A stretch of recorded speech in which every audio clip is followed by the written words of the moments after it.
میں ہوں آپ کا میزبان محمد عمر یعقوب اور آپ دیکھ رہے ہیں فیض میڈیا۔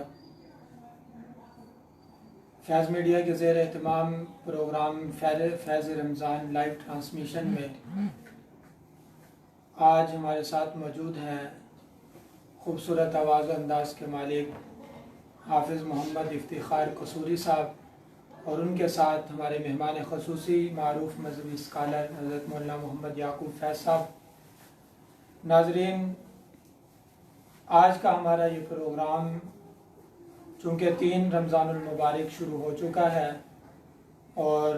حضرت فاطمہ رضی اللہ تعالی عنہ کا یوم وفات بھی ہے، تو انہی کی زندگی کے حوالے سے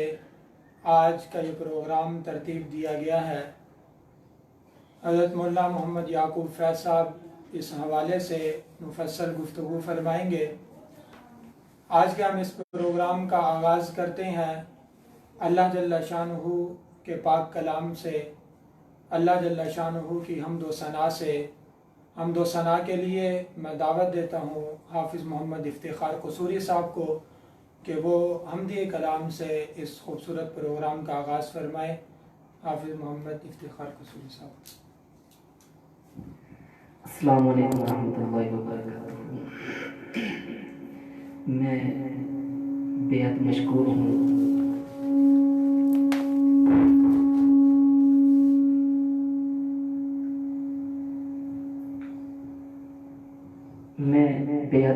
ہوں بھائی مولانا عمر یعقوب صاحب کا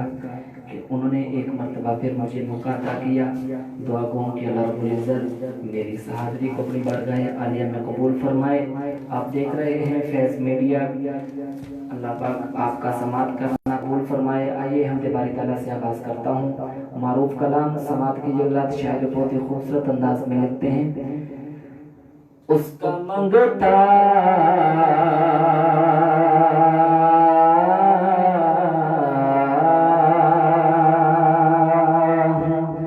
جو منگتا نہیں ہونے دیتا، اس کا منگتا ہوں جو منگتا نہیں ہونے دیتا،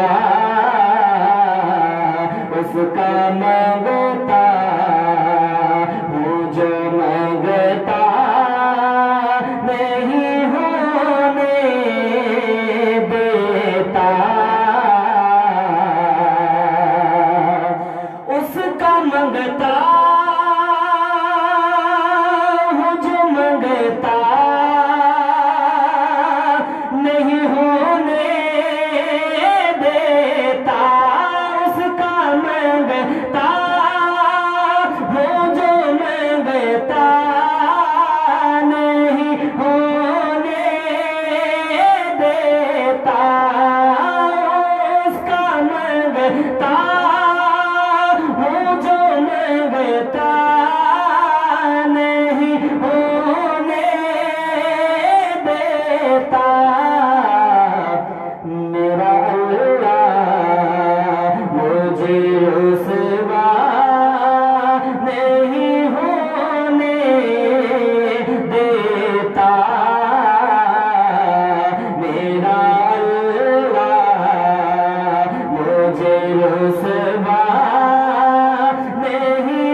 رنگتوں کی وہ فہرست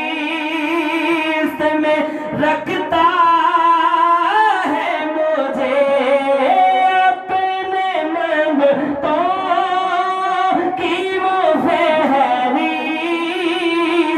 میں رکھتا ہے مجھے اپنے منگتوں کی وہ فہرست میں رکھتا ہے مجھے مجھ کو محتاج کسی کا نہیں ہونے دیتا مجھ کو محتاج کسی کا نہیں ہونے دیتا میرا اللہ مجھے رسوا نہیں ہونے دیتا بات کرتا ہوں تو سانسوں سے مہک آتی ہے بات کرتا ہوں تو سانسوں سے مہک آتی ہے بات کرتا ہوں تو سانسوں سے مہک آتی ہے میرے لہجے کو وہ میلا نہیں ہونے دیتا میرے لہجے کو وہ میلا نہیں ہونے دیتا میرا اللہ مجھے رسوا نہیں ہونے دیتا میرا اللہ مجھے رسوا نہیں ہونے دیتا جی تو ناظرین آپ نے سماعت فرمائی خوبصورت حمد باری تعالی. اب آتے ہیں اپنے موضوع کی طرف. حضرت فاطمہ رضی اللہ تعالی عنہا کو خراج تحسین پیش کرنے کے لیے میں ملتمس ہوں حضرت مولانا محمد یعقوب فیض صاحب سے کہ حضرت فاطمہ رضی اللہ تعالی عنہا کی زندگی پر اجمالی خاکہ پیش فرمائیں. حضرت مولانا محمد یعقوب فیض صاحب.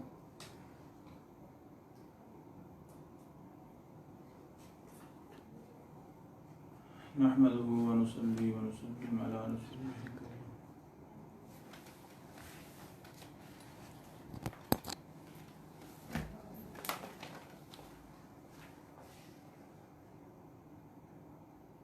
نحمده ونصلي ونسلم على رسوله الكريم.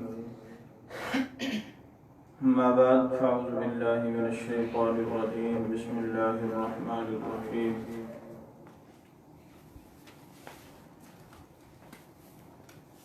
إن المسلمين والمسلمات صدق الله العظيم.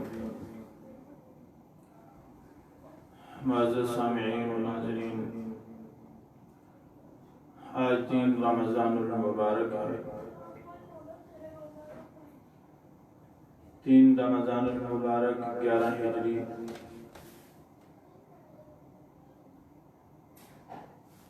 سیدہ فاطمہ الزہرا رضی اللہ تعالی عنہا کا یوم وفات ہے. اسی مناسبت سے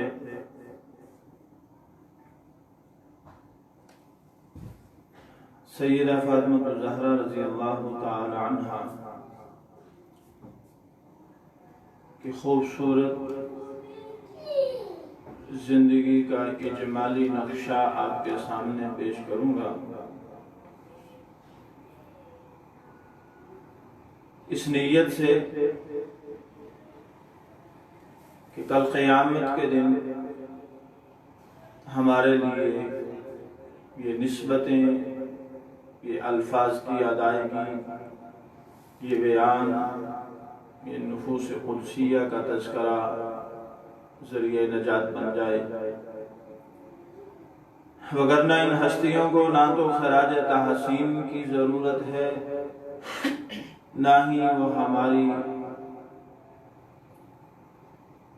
گندی زبانوں سے ایسی پاک ہستیوں کا تذکرہ ہو سکتا ہے۔ یہ تو محض اپنی نجات کے لیے یہ محفل سجائی جا رہی ہے۔ سیدہ فاطمہ الزہرا رضی اللہ تعالی عنہا بعض مورخین کے نزدیک آپ کی ولادت تعمیر کعبہ والے سال، جبکہ آپ صلی اللہ علیہ وسلم کی عمر 35 برس تھی، آپ پیدا ہوئی، اور بعض مورخین کے نزدیک آپ صلی اللہ علیہ وسلم کی بعثت سے کچھ قبل، یعنی 39 سال کی عمر میں آپ پیدا ہوئی۔ راجح قول آپ صلی اللہ علیہ وسلم کی عمر جب 35 سال تھی، حضرت خدیجہ کبریٰ رضی اللہ تعالی عنہ کے بدن سے آپ کی پیدائش ہوئی۔ سب سے چھوٹی ہونے کی وجہ سے حضور سرور کائنات صلی اللہ علیہ وسلم کو بہت ہی پیاری تھی، آپ انتہائی لاڈلی تھی۔ بچپن سے ہی اللہ نے آپ کے اندر خودداری، جرت و بہادری القاء کی تھی، اور بچپن میں ہی آپ کی جرت و بہادری کا ایک عظیم الشان واقعہ عبداللہ بن مسعود رضی اللہ تعالی عنہ بیان فرماتے ہیں۔ روایت حضرت عبداللہ بن مسعود رضی اللہ تعالی عنہ سے ہے، ایک دن آپ صلی اللہ علیہ وسلم بیت اللہ میں نماز ادا فرما رہے تھے تو مشرکین مکہ نے آپ صلی اللہ علیہ وسلم پر اونٹ کی ایک بڑی اوجڑی لا کر کے رکھ دی، تو سیدہ فاطمہ الزہرا رضی اللہ تعالی عنہ بچپن کے باوجود ہمت و جرت کا مظاہرہ کرتی ہوئی، مشرکین کو سخت سست کہتی ہوئی تشریف لائیں، اور آپ صلی اللہ علیہ وسلم کے اوپر سے اس اوجڑی کو اتار پھینکا۔ حضور سرور کائنات صلی اللہ علیہ وسلم جب ہجرت فرمائی تو آپ مکہ مکرمہ میں ہی تھی، بعد میں آپ صلی اللہ علیہ وسلم نے آپ کو مدینہ منورہ بلوایا۔ سن 2 ہجری میں آپ کا نکاح حضور صلی اللہ علیہ وسلم نے اپنے چچا زاد بھائی حضرت علی المرتضی رضی اللہ تعالی عنہ سے کیا۔ آپ کی رخصتی غزوہ بدر کے کچھ عرصہ بعد شوال کے مہینہ میں ہوئی۔ آپ کا نکاح کا معاملہ بھی بڑا عجیب ہے۔ مسجد نبوی میں سیدنا صدیق اکبر رضی اللہ تعالی عنہ، سیدنا فاروق اعظم رضی اللہ تعالی عنہ، حضرت سعد بن معاذ رضی اللہ تعالی عنہ تشریف فرما تھے،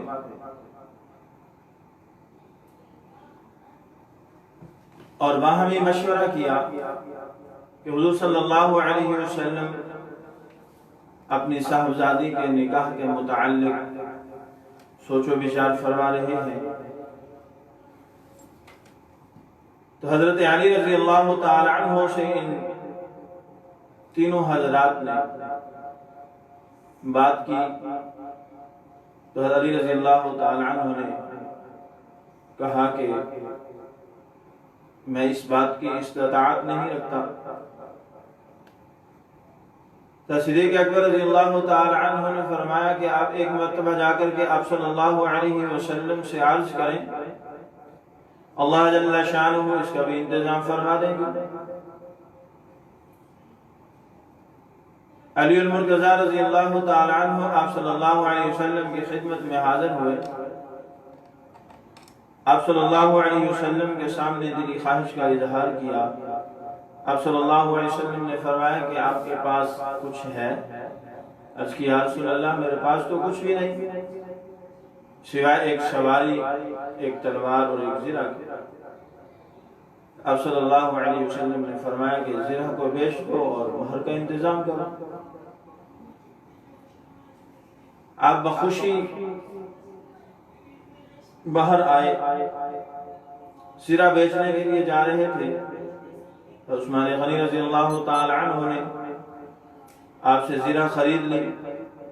پھر وہی زرہ آپ کو نکاح کے موقع پر نکاح کی خوشی میں ہدیہ بھی کر دی۔ جب نکاح کا موقع آیا تو آپ صلی اللہ علیہ وسلم نے فرمایا بلال بلاؤ ابو بکر کو، عمر کو، عثمان کو، علی کو، طلحہ کو، زبیر کو، اور 6 انصار میں سے بلا لو، 6 مہاجرین میں سے اور 6 انصار میں سے۔ تو گویا نکاح کا مشورہ دینے والے بھی صدیق و عمر، نکاح کے گواہ بھی صدیق و عمر، اور گھر میں شادی کی تیاری کرنے والی امی عائشہ صدیقہ رضی اللہ تعالی عنہ، صدیق اکبر کی بیٹی، آپ صلی اللہ علیہ وسلم کی زوجہ مطہرہ، اور حضرت سلمہ رضی اللہ تعالی عنہ، ام سلمہ رضی اللہ تعالی عنہ، آپ صلی اللہ علیہ وسلم نے باقاعدہ ان کی ڈیوٹی لگائی کہ اب شادی کی تیاری کیا تھی کہ گھر کی صفائی کرنی ہے، لپائی کرنی ہے، ایک جگہ پر کھونٹی لگا دو، ادھر مٹکا پانی کا رکھ دو، جہیز تیار کرنا ہے۔ جہیز کیا تیار کرنا ہے؟ ایک تکیہ ہے، ایک بچھونا ہے، اور ایک جائے نواز ہے، پانی کے استعمال کے لیے ایک لوٹا ہے، چند ضرورت کی چیزیں۔ یہ جب تیار ہو گئی، مسجد کے اندر نکاح ہو گیا۔ ایک روایت کے مطابق آپ صلی اللہ علیہ وسلم نے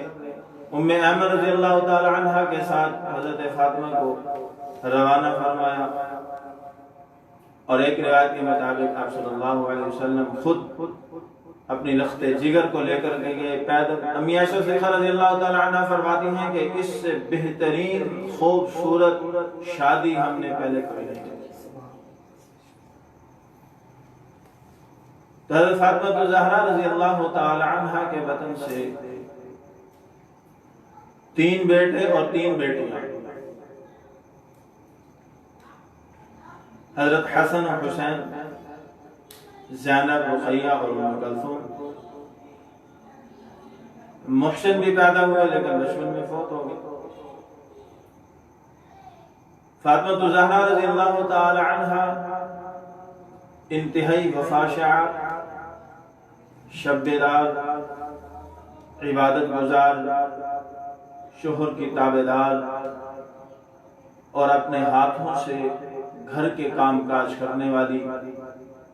یہاں تک کہ پانی خود بھر کے لانا، اپنے ہاتھوں سے چکی چلا کر کے آٹا پیسنا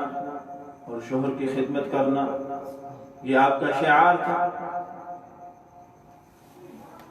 آقا دو جہاں صلی اللہ علیہ وسلم امام الانبیاء کی لخت جگر ہونے کے باوجود سارا دن کام کاج بھی، اور پھر رات کو مصلے کی پشت پر بھی۔ پھر آپ صلی اللہ علیہ وسلم کو آپ کے ساتھ بڑا پیار، آپ ہی کے لیے جب بھی آپ تشریف لاتی آپ صلی اللہ علیہ وسلم کھڑے ہو جاتے، باہیں پھیلا کر کے آپ کو سینے سے لگاتے، آپ کی پیشانی کا بوسہ لیتے، اپنے پاس بٹھاتے، ڈھیروں باتیں کرتے۔ اور جب آپ صلی اللہ علیہ وسلم آپ کے ہاں تشریف لاتے، آپ بھی ویسے ہی ابا حضور کا احترام کرتی، تو آپ کی زندگی قیامت تک آنے والی خواتین کے لیے ایک بہترین مثال ہے، ایک بہترین نمونہ ہے کہ گھریلو خاتون کسے کہتے ہیں۔ گھر بسانا اگر سیکھنا ہے تو سیدہ فاطمہ الزہرا رضی اللہ تعالی عنہا سے سیکھیں۔ گھر چلانا اگر سیکھنا ہے تو سیدہ فاطمہ الزہرا رضی اللہ تعالی عنہا سے سیکھیں۔ گھر چلانا، شوہر کی خدمت کرنا، شوہر کا احترام کرنا، اس کی مکمل اطاعت اور تابعداری کرنا، اس میں سبق ہے آنے والی تمام خواتین کے،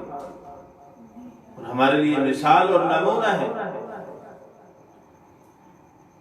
سیدہ فاطمہ الزہرا رضی اللہ تعالی عنہا بڑے ناز و نعم میں پلنے کے باوجود، انتہائی لاڈ و پیار میں پلنے کے باوجود انتہائی خدمت گزار۔ اللہ اکبر۔ آپ صلی اللہ علیہ وسلم کی علالت کے ایام میں جب آپ ملنے کے لیے آئیں، آپ صلی اللہ علیہ وسلم نے آپ کے کان میں کوئی جملہ ارشاد فرمایا، آپ رونے لگ گئے، پھر جملہ ارشاد فرمایا، ہنسنے لگی۔ ایک رازدارانہ بات امی عائشہ صدیقہ رضی اللہ تعالی عنہا نے معلوم کرنا چاہا تو آپ نے نہیں بتلایا، راز راز ہوتا ہے۔ آپ صلی اللہ علیہ وسلم کے وصال کے بعد پھر آپ صدیق اکبر رضی اللہ تعالی عنہ جو کہ خلیفہ منتخب ہوئے، ان کے پاس گئے باغ فدق کے حوالے سے۔ جب صدیق اکبر رضی اللہ تعالی عنہ نے آپ کو اپنے ابا حضور صلی اللہ علیہ وسلم کا فرمان سنایا، نحن معشر الانبیاء، ہم انبیاء کا جو گروہ ہے، ہم جو بھی چھوڑتے ہیں وہ وراثت نہیں ہوتی بلکہ صدقہ ہوتا ہے، تو آپ بخوشی دل و جان کے ساتھ اس کو قبول کر کے واپس تشریف لائیں۔ اور اس میں علماء نے باقاعدہ نقطہ لکھا ہے کہ ابا حضور کا یہ فرمان سیدہ کو معلوم نہیں تھا۔ علماء نے لکھا ہے کہ سیدہ کو یہ فرمان معلوم تھا، صدیق اکبر کو بھی معلوم تھا، آپ تشریف صرف اس لیے لائی تھی تاکہ یہ فرمان عام ہو جائے اور میری زندگی کے بعد جو ہے ہمارے خاندان میں سے، بنو ہاشم میں سے کوئی اس کا مطالبہ نہ کرنے پائے اور یہ بات کھل جائے، کیونکہ آپ کے علم میں تھا۔ آپ صلی اللہ علیہ وسلم نے جو رازدارانہ بات کی تھی، جو بعد میں امی عائشہ صدیقہ رضی اللہ تعالی عنہا کو آپ نے بتلایا، صدیق اکبر رضی اللہ تعالی عنہ کو بتلایا کہ آپ صلی اللہ علیہ وسلم نے پہلے مرتبہ فرمایا کہ میں جا رہا ہوں، تو آپ غمگین ہو گئے۔ پھر فرمایا کہ میرے بعد میرے خاندان میں سے سب سے پہلے آپ مجھے آ کر کے ملے، اور بعض روایات میں یہ بھی آتا ہے کہ آپ نے فرمایا کہ آپ جنت کی خواتین کی جو ہے وہ سردار ہوں گے، تو اس پر پھر آپ مسکرائیں۔ تو یہ باہمی تعلق، پیار اور محبت کہ رازدارانہ بات بھی صدیق اکبر رضی اللہ تعالی عنہ اور امی عائشہ صدیقہ رضی اللہ تعالی عنہ کو بتلا دی۔ آپ صلی اللہ علیہ وسلم کے وصال کے بعد آپ نے انتہائی دل پر صدمہ لیا، جس کی وجہ سے علیل رہی، حضرت علی رضی اللہ تعالی عنہ آپ کی تیمارداری میں رہے۔ آپ کی علالت کے آخری ایام میں آپ کی تیمارداری کے لیے صدیق اکبر رضی اللہ تعالی عنہ کی زوجہ اسماء بنت امیس رضی اللہ تعالی عنہ آپ کی تیمارداری کے لیے آپ کے پاس موجود رہی، یہاں تک کہ آپ کے وصال آپ کو غسل اور کفن دینے میں یہ دو ہی خواتین موجود تھی، حضرت علی موجود تھے یا دو خواتین تھی، اسماء بنت امیس اور حضرت سلمہ، اور یہ آپ کو غسل دیا، کفن دیا، تیار کیا۔ جب جنازہ آیا تو صدیق اکبر رضی اللہ تعالی زوجہ آپ علی رضی اللہ تعالی عنہ نے خود فرمایا کہ آپ صلی اللہ علیہ وسلم کا فرمان ہے کہ جس قوم میں صدیق موجود ہو اس کی موجودگی کے اندر کوئی امامت نہیں کرا سکتا، لہذا جنازہ آپ پڑھائیں۔ اور کتب کثیرہ اس بات پر دلالت کرتی ہیں، روایات موجود ہیں کہ صدیق اکبر رضی اللہ تعالی عنہ نے حضرت علی المرتضیٰ رضی اللہ تعالی عنہ کی خواہش پر جو ہے وہ جنازہ پڑھایا۔ تو یہ سید رضی اللہ تعالی عنہ کی زندگی کا انتہائی اجمالی سا خاکہ آپ حضرات کے سامنے میں نے پیش کر دیا ہے۔ اللہ جل شانہ سے دعا ہے کہ اللہ جل شانہ ہماری خواتین کو سیدہ فاطمہ زہرا رضی اللہ تعالی عنہ کی زندگی سے سبق لے کر کے اپنی زندگیوں کو سنوارنے کی توفیق عطا فرمائے۔ ناظرین، آپ نے سماعت فرمایا سیدہ فاطمہ رضی اللہ تعالی عنہ کی زندگی کا اجمالی خاکہ۔ انہیں کی زندگی کے اجمالی خاکے میں ہمیں جہیز کا بھی تذکرہ ملا کہ جب ان کی شادی ہوئی تو انہیں جہیز ساتھ دیا گیا۔ تو میں ملتمس ہوں کہ اس حوالے سے اسلامی تعلیمات کیا ہیں جہیز کے حوالے سے، اس پر ذرا مختصر سی روشنی ڈالیے۔ سوال کیا ہے کہ جہیز کے متعلق، تو ایک بات ذہن میں رکھیں کہ لفظ جب جہیز آتا ہے تو ہمارے معاشرے میں جو جہیز کی لعنت موجود ہے اس سے مراد وہ نہیں ہے، اور نہ ہی لڑکی والوں کے ذمہ کوئی جہیز ہے۔ معروف روایات موجود ہیں، بچپن سے ہی علی المرتضیٰ رضی اللہ تعالی عنہ آپ صلی اللہ علیہ وسلم کی کفالت میں موجود، آپ کا اپنا الگ سے کوئی گھر نہیں تھا، تو اس لیے اصل یہ ذمہ داری جو ہے وہ لڑکے کے اوپر ہے کہ وہ گھر کے ضروری سامان گھر میں موجود رکھ کے پھر دلہن کو بیاہ کر کے گھر لے آئے، اور کچھ لیے بغیر لے کر کے آئے۔ چونکہ حضرت علی رضی اللہ تعالی عنہ آپ صلی اللہ علیہ وسلم کے زیر کفالت تھے، تو آپ کے زیر کفالت ہونے کی وجہ سے آپ صلی اللہ علیہ وسلم کی یہ ذمہ داری تھی کہ آپ صلی اللہ علیہ وسلم نے گھر میں ضروری سامان جو موجود نہیں تھا وہ لا کر کے رکھوا دیا۔ اور ایک روایت میں یہ بھی آتا ہے کہ یہ حضرت علی رضی اللہ تعالی عنہ کے پیسوں سے ہی یہ سامان منگوا کر کے رکھوایا گیا، جو کہ بعض صحابہ اللہ عنہم اجمعین نے حضرت علی رضی اللہ تعالی عنہ کو ہدیہ فرمایا۔ اس لیے معاشرے کے اندر موجود جو جہیز ہے یہ وہ جہیز نہیں ہے، یہ لعنت ہے، جس کی وجہ سے ہماری بہت ساری بیٹیاں اور بہنیں جو ہے اس جہیز نہ ہونے کی وجہ سے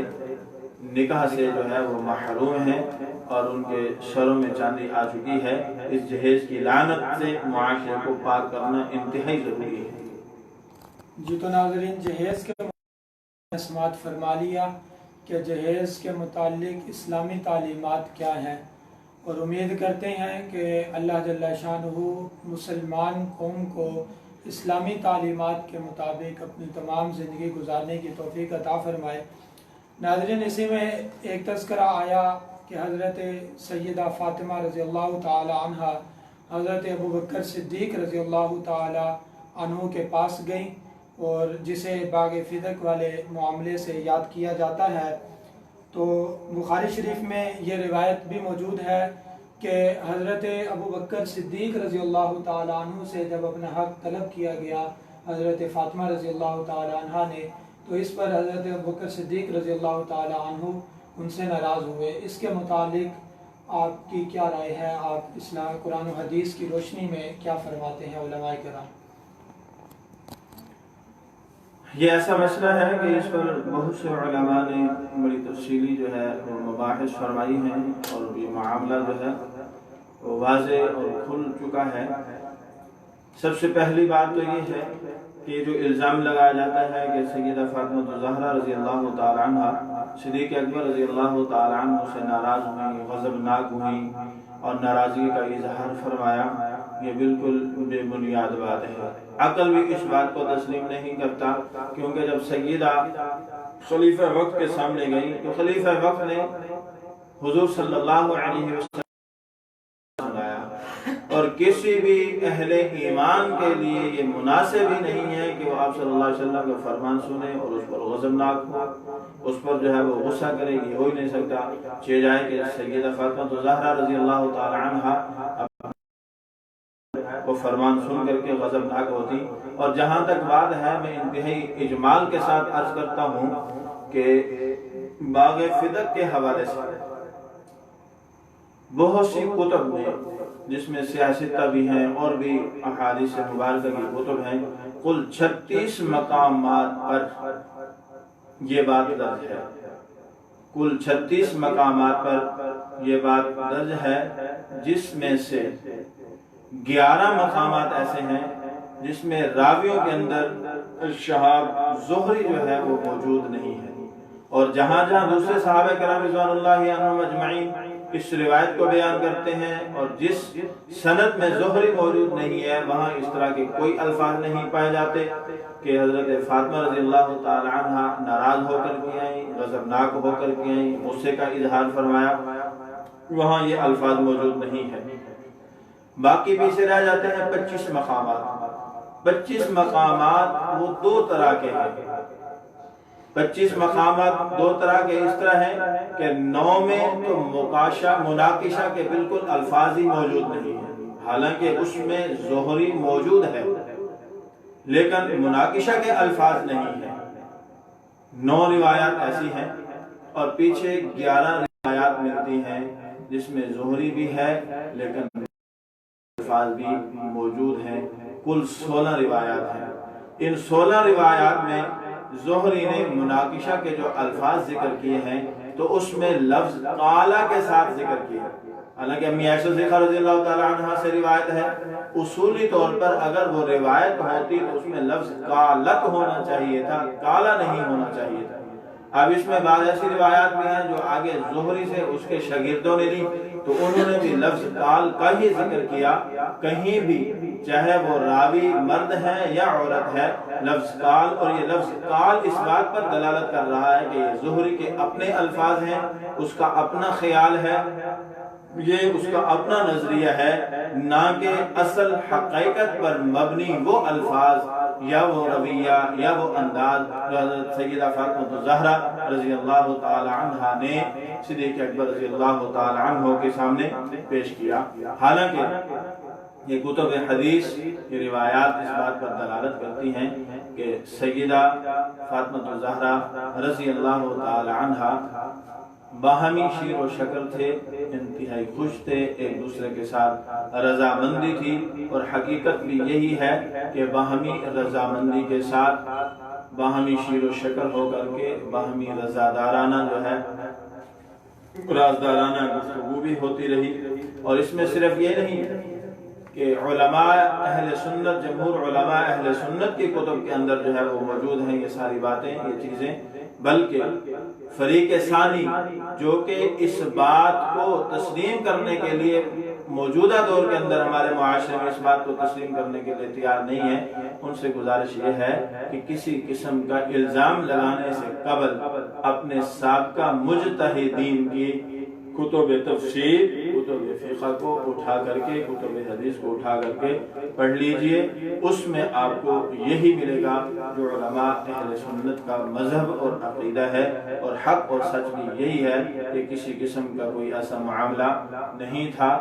وقت اس بات کی اجازت نہیں دیتا کہ ان کتب کا باقاعدہ حوالہ دیا جائے۔ ہاں، چند ایک کتب جو ہے وہ نمونے کے طور پر نام آپ کے سامنے بیان کر دیتا ہوں کہ جس طرح ابی جعفر حسن الطوسی متوفہ 460 ہجری، اسی طرح جلاء العیون ملا محمد باقر مجلسی کی المتوفہ 1110 ہجری۔ اب ان کی کتب کے اندر حضرت علی کے نکاح کے لیے رہنمائی کرنے والے صدیق عمر کا نام جو ہے وہ ذکر ہے، اور اسی طرح صدیق اکبر رضی اللہ تعالیٰ عنہ سے رضامندی کے ساتھ رازدارانہ گفتگو کرنے کا ذکر جو ہے وہ نہج البلاغہ کے اندر موجود ہے، اور اسی طرح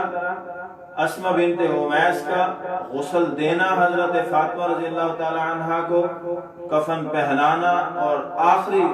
سفر کے لیے، سفر آخرت کے لیے تیار کرنا، یہ بھی ان کی فریق ثانی کی کتب کے اندر مناقب اور کشف الغمہ وغیرہ کے اندر جو ہے وہ موجود ہے، اور بے شمار ان کی کتب کے اندر ان کے مجتہدین نے باقاعدہ اس بات کو ذکر کیا ہے۔ تو اس لیے اگر آج یہ ایسی بات کرتے ہیں تو پھر ان کے فتووں کی زد میں نہ صرف یہ کہ اہل سنت والجماعت کے علماء آئیں گے بلکہ سب سے پہلے ان کے اپنے مجتہدین ان کے فتووں کی زد میں آتے ہیں. پہلے اپنوں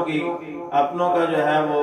حال معلوم کر لیں, اپنوں کا خیال جو ہے ان سے حال احوال معلوم کر لیں, پھر کسی اور پر جو ہے وہ انگلیاں اٹھائیں. اللہ جل شانہ سے ہم دعا ہی کر سکتے ہیں کہ اللہ جل شانہ اس طبقے کو ہدایت عطا فرمائے اور صحیح راستے پر صراط مستقیم پر چلنے کی توفیق عطا فرمائے. ناظرین, آپ نے سماعت فرما لیا سوال کا مفصل جواب, جس سے یہ معلوم ہوا کہ وہ لفظ جس سے روایت ضعیف ہوئی, لفظ یہ روایت حضرت عائشہ رضی اللہ تعالیٰ عنہ سے روایت ہے, لیکن اس میں لفظ قالت کی جگہ قالہ استعمال کیا گیا. اس سے یہ معلوم ہوا کہ عربی کتب کو سمجھنے کے لیے عربی گرامر سے واقف ہونا ضروری ہے, عربی مسائل کو سمجھنے کے لیے عربی گرامر سے واقف ہونا ضروری ہے. ہمارے بہت سے آج کے دانشور مذہبی اسکالر جن کا عربی گرامر سے دور دور تک کوئی واسطہ نہیں ہوتا, آ کر بیٹھ جاتے ہیں, مسائل بتاتے ہیں اور ان کی غلط تشریح کر کے عوام کے سامنے پیش کرتے ہیں. ناظرین, اگر آپ کا بھی کسی بھی قسم کا کسی بھی متعلق کوئی سوال ہو تو آپ ہمارے کمنٹ باکس میں اپنا سوال لکھ کے اس کا جواب اگلے دن آنے والے پروگرام میں حاصل کر سکتے ہیں. اب ہم جو ہے وہ آخر میں ایک مرتبہ پھر ملتمس ہیں حافظ افتخار قصوری صاحب سے کہ وہ ایک کلام سنا دیں, اس کے بعد پھر ہم اجازت چاہیں. بسم اللہ الرحمن الرحیم.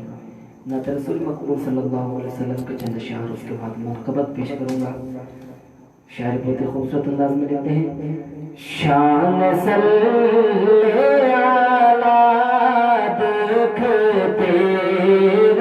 گئے, شان صلی علی دیکھتے رہ گئے, شان صلی علی دیکھتے رہ گئے, شان صلی علی دیکھتے رہ گئے, شان صلی علی دیکھتے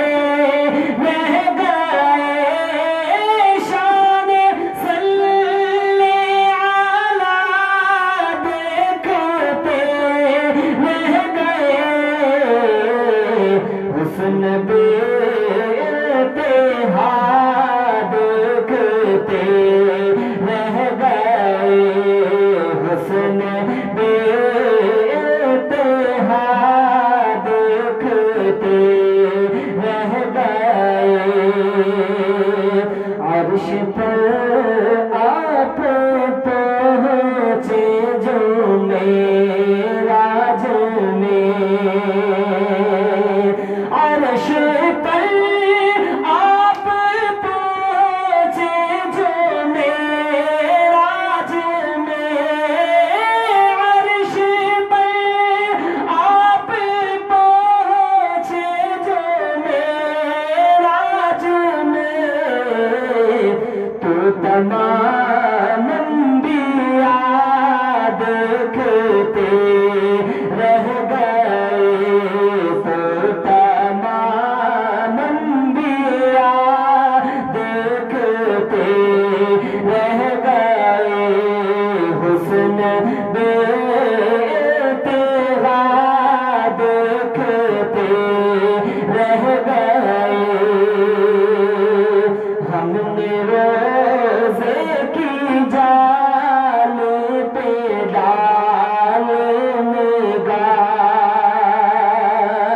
ہم نے روزے کی جال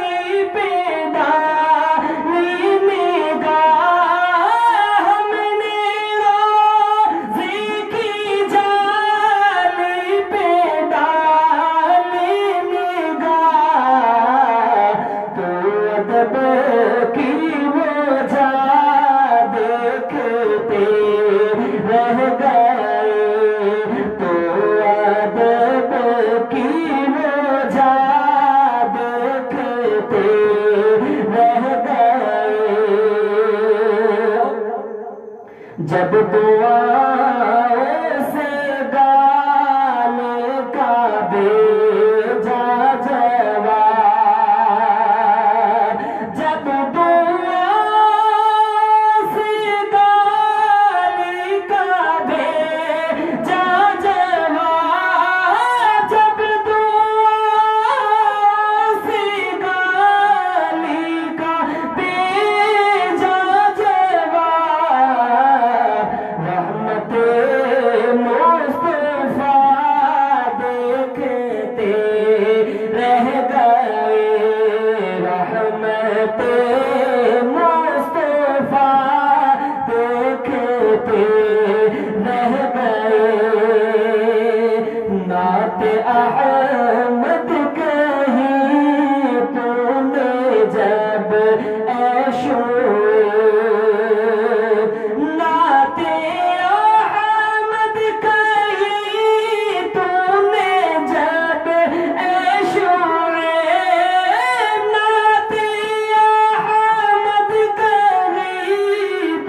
سرشار منقبت حضرت سیدہ فاطمہ الزہرا رضی اللہ تعالیٰ عنہ کی شان میں سماعت کی جزات شعر بہت خوبصورت انداز میں لگتے ہیں. باحیا پارسان خوب تر فاطمہ باحیا پارسان خوب تر فاطمہ باحیا پارسان خوب تر فاطمہ باحیا پارسان خوب تر فاطمہ مصطفیٰ کی نور نظر فاطمہ مصطفیٰ کی نور نظر فاطمہ صادقہ خاشعہ آپ مستبشرہ صادقہ خاشعہ آپ مستبشرہ ساجدہ عابدہ معتبرہ فاطمہ ساجدہ عابدہ معتبرہ فاطمہ مصطفیٰ کی نور نظر فاطمہ باحیا پارسان خوب تر فاطمہ مصطفیٰ کی نور نظر فاطمہ تذکرہ آپ کا دل منور کرے تذکرہ آپ کا دل منور کرے آپ تسکین قلب و جگر فاطمہ باحیا پارسان خوب تر فاطمہ مصطفیٰ کی نور نظر فاطمہ کس طرح اس کے اوصاف کوئی لکھے کس طرح اس کے اوصاف کوئی لکھے جب تخیل سے بالا تر فاطمہ باحیا پارسان خوب تر فاطمہ مصطفیٰ کی ہے نور نظر فاطمہ.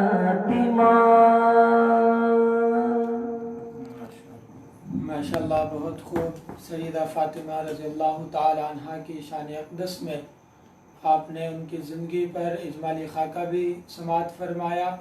اور اہم مسائل میں رہنمائی بھی فرمائی اور اس کے ساتھ ساتھ ان کی شان میں بہت خوبصورت کلام بھی سماعت فرمایا. اور اسی کے ساتھ ہم اجازت چاہتے ہیں آپ سے. آج کا ہمارا پروگرام اپنے اختتام کو پہنچا. انشاءاللہ کل شام تک انتظار کیجئے. کل انشاءاللہ ٹھیک 10:30 بجے بعد از نماز تراویح اسی پیج پر دیکھیے ملک پاکستان کے مشہور و معروف خطباء قراء و صناخواں کو پورا رمضان المبارک کے بابرکت لمحات کو قیمتی بنانے کے لیے فیض میڈیا کے ساتھ جڑے رہیے. والسلام. آپ کا میزبان محمد عمر یعقوب.